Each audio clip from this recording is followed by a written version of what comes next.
All right, I want to thank you for tuning into this video. We're going to actually go over Genesis chapter 3, line 6, where it talks about who told you you were naked. And we're going to go into a more advanced way of being able to see that. Okay, if you're new to the channel, of course, consider subscribing. What I go over in the content, of course, is esoteric and exoteric research in retrospect to how it influences you and how by being on a more pious lifestyle, how that can help you in your soul journey, okay? So this, I think, is going to need to be a part 2. As you notice, of course, I've been going in a direction to expound on some information, and I'm wanting to do like little short videos like this to try to help you process it, because it might be something that is new, especially using the Bible to explain it. So if we look at Genesis chapter 3, line 6 here, what it says is really, really interesting here. So it talks about how the woman saw the tree, how it was good, right, and so forth, and then how someone convinced her, it was a serpent, that convinced her that eating of this particular tree is a good thing. So then obviously she went and she mentioned something to Adam, and then he ate, and then they saw that they were naked, right?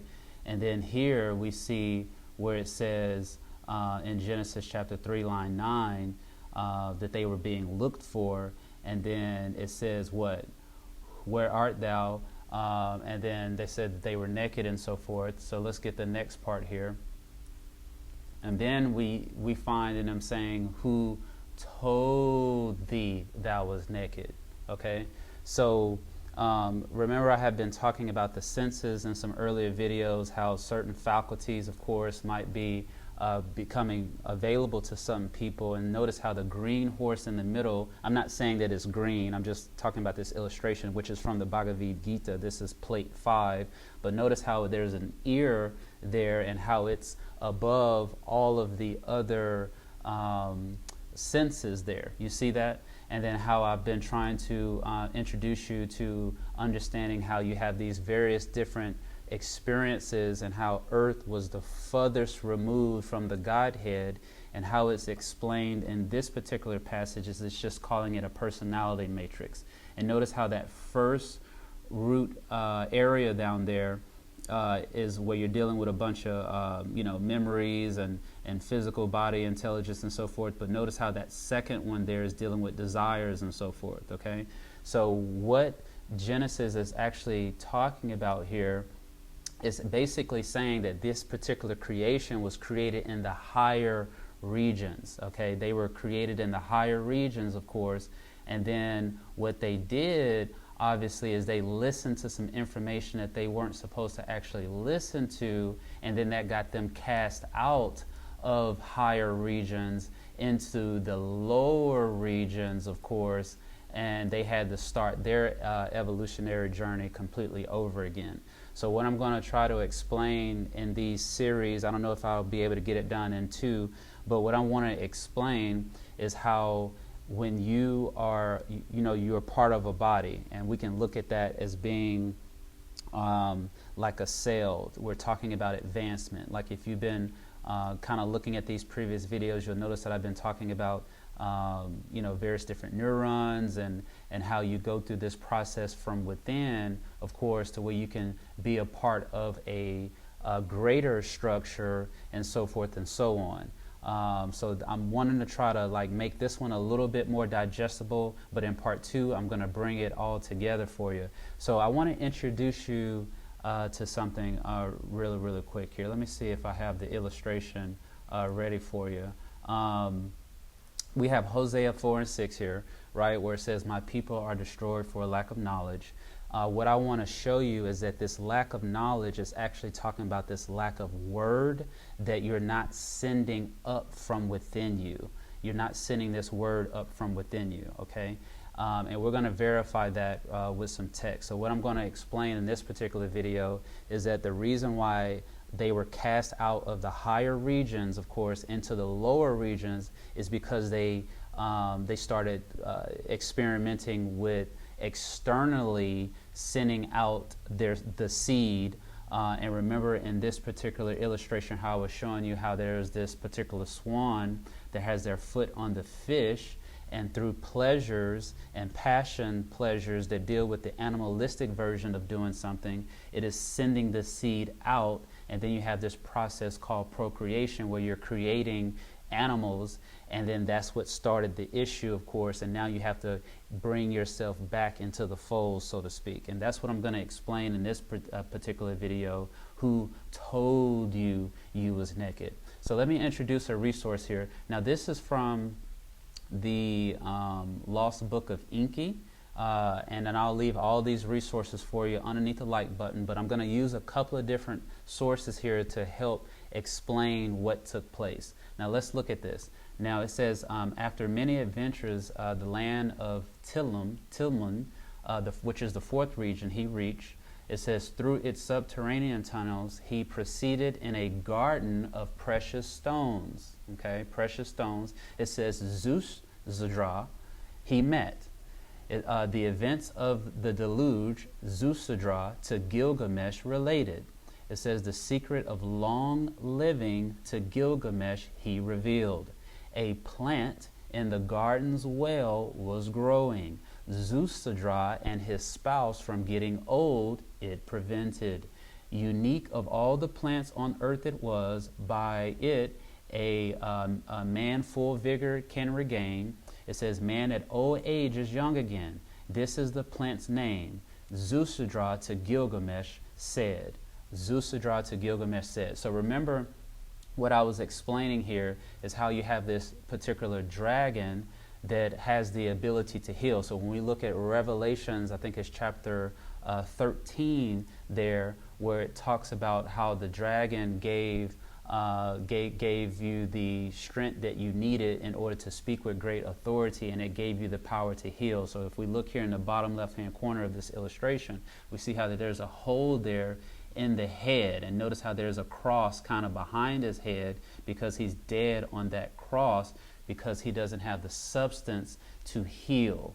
So what I'm trying to do, of course, is bring this completely together for you so you can understand what this particular team with the foot on the tail is actually doing, is causing you to be caught up into sensual pleasures that prevents you from being able to heal and get back to the regions that you have been cast out of. Does that make sense? If it doesn't, let's see if this might help. So this is from the book of Deuteronomy. This is Deuteronomy chapter 28 actually, which is a very popular chapter among certain groups, of course. We're going to look at line 38 here. It says, thou shalt carry what? Much seed out into the field, and shalt gather but little in. For the what? Locusts shall consume it. Okay? And in esoteric texts, it talks about how the word locust means sexual desire. That's what the word locust means. So let's skip down here to line 44. It says, he, okay, shall lend to thee, and thou shalt not lend to him, because what? It says, he shall be the what? Head. And notice how he's doing this little gesture here with the hat there. And then what does it say? If you are gathering but little in, you will be the tail. So you'll notice how they have, of course, set up their particular organizations and teams, of course, to keep the foot on the tail, because they're trying to keep a particular substance, of course, from rising within you by keeping you caught up into sensual pleasures. Okay, let's go back to this reference here. So this is, like I said, this is from the Lost Book of Enki. I will leave this in the description area underneath the like button for you. But how it talked about this vigor, it says it's unique of all the plants on earth it was, by it a man full vigor can regain. So remember how I was showing you that this dialogue situation, right? And how we were going over how what the dialogue does is it promotes neuron regeneration. It promotes neuron regeneration. Let me see if I can get this arrow over here and turn this around, because some of you might have missed the other video where I was explaining all of that. So let's point this where it says, let's see here, where's earthworm? Right here. Boom. So let's get that. So we see here it says earthworm extract, right? Notice how it says that. So then what we want to do is we want to go ahead and go back to this illustration and notice how something is on this one's lap, and look how what it looks like there. See how it looks like a dialogue? And what a dialogue is, when you do the research course, is what they're getting here is this earthworm extract course that has the power to promote neuron regeneration, and that's what the dragon actually gives you the ability to do when you heal from the wound. Okay, because that sending the seed out is causing the wound to take place inside of the head there. Okay, do you see that? So let's see if we have something else here. So the story of here's another piece here. Now this is from the Epic of Gilgamesh, and like I said, I'll leave this resource here for you too as well. But notice, let's go back to this illustration. So it says here, the plant a man full of vigor can regain. It says, man at old age is young again. You see that? So remember how we were talking about the neuron regeneration and everything, right?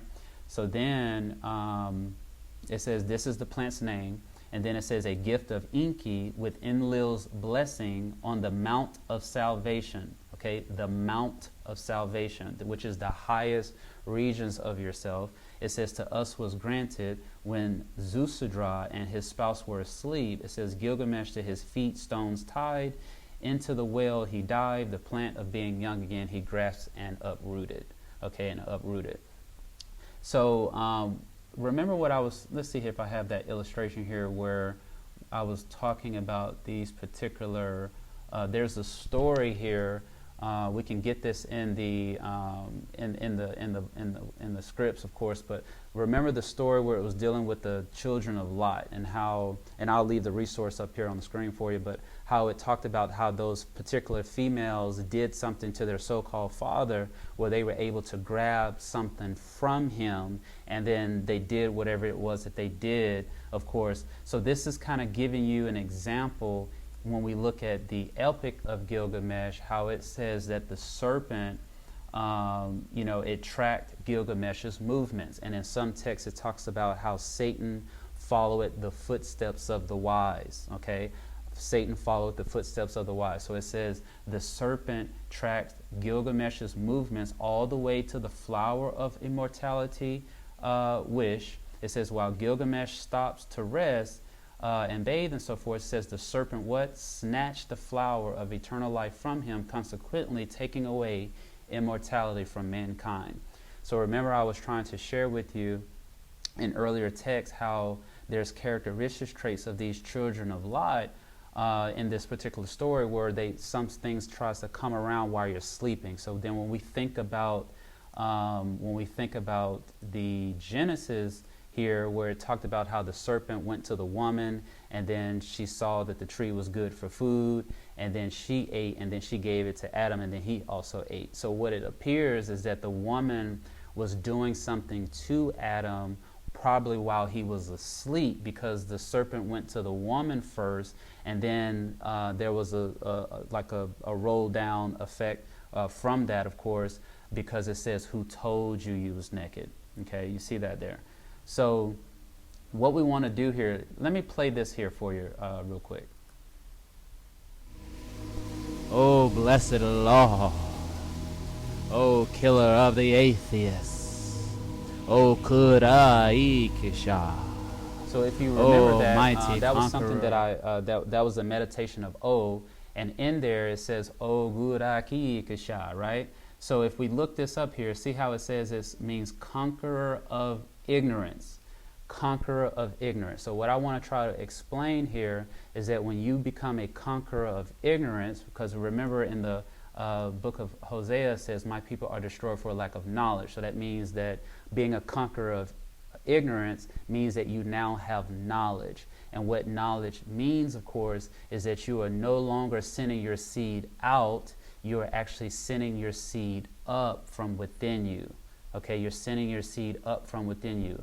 And by doing so, this is how you know that you've been reversing the curses, because it says, thou shalt carry much seed out into the field, okay, which is what? The lower regions. Okay, it's the lower regions here, but thou shalt carry a little in or up. You get what I'm saying? So then here in 1 John chapter 3, line 9, if you think that was a stretch, it says, whosoever is born of God doth not commit sin, because he does what? For his seed remaineth in him. For his seed remaineth in him. And that's what tithing is actually sending your seed up. Okay, that process that takes place from within, because in some other, of course, in the next video, I'm going to try to go into more detail with this. I'm trying to keep it a little bit simple right now, just to prepare it for the next video, which is I'm going to go in more detail to try to explain this process of what's going on. But what we have happening, of course, is, we've been trying to protect a particular lineage, because through a particular fall from higher regions, there's been so much different mixing and so many. You got to understand that most of the races that people are even familiar with today only exist in the minds of the people, but there's a very ancient origin to all of this. And then once you realize that you have the ability to have stuff dwell within you, and then you have the ability to dwell in other stuff, if you get what I'm saying. So what you've been waiting on to help you is those that are probably asleep because of what is taking place in the cells of them.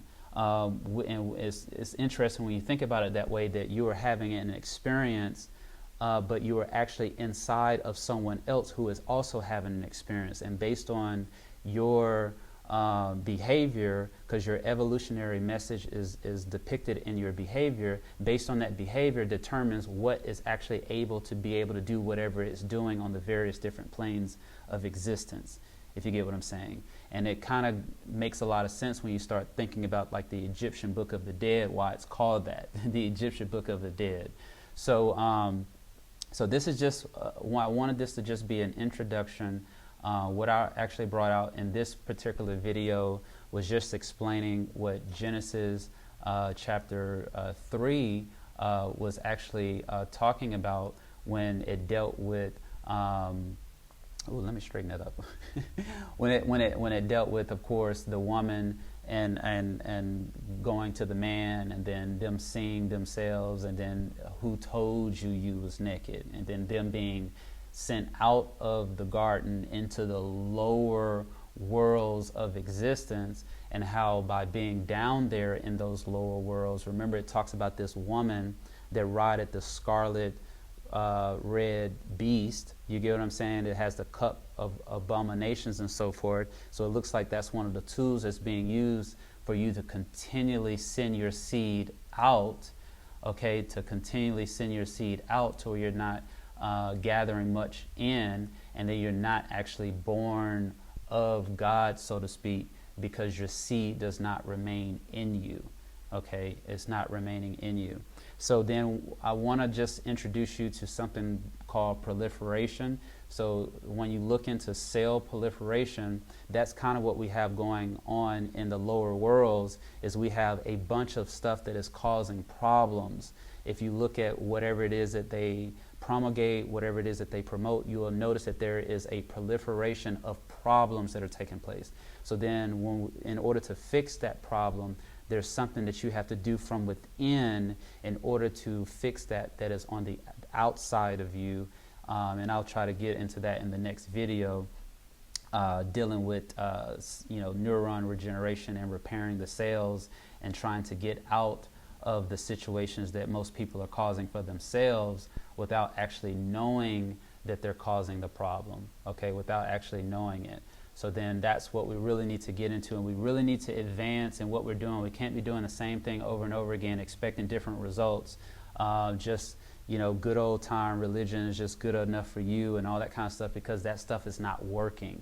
So then you have to go into the pages to find out what it was actually being said to you, and how you can actually fix this situation by actually knowing your lineage and how you're dealing with cells. And then what your plan should be is how to get to the highest position that you're supposed to be, so you can be in whatever position in another vehicle, in another body that you can be in that position, helping whoever it is that you need to be helping. Because every, what people call source, so to speak, you're dealing with the highest cell. So you have the highest cell in your lineage. So when you look into differentiations and so forth and so on, you're really in this reversal process of getting back to your source, to the highest position you possibly can get to. And everybody is not a part of that process, which is the reason why you have something like Psalms 83 that exists, where it says, let us cut them off from being a nation, because the highest position that they're in is actually your lowest position. Do you get what I'm saying? So you have those who are experiencing the highest that they can experience in their evolutionary journey, which is the lowest of your experience. So then as you start this process of regenerating, you are actually not feeding those particular cells that are actually just dead anyway, and they will be reversed back to the earliest stages of their cell lineage, which will be whatever that might have been. But at least you can get back into the fold, which is what it's basically talking about when it talks about you being grafted back in. Does that make sense? So I'll go into more detail in this in part 2, but I wanted to just introduce this as an introduction to try to help you understand, what does it mean when it says, who told you you was naked, and what does it mean to say, whosoever is born of God did not commit sin, for his what? For his seed remaineth in him. Okay.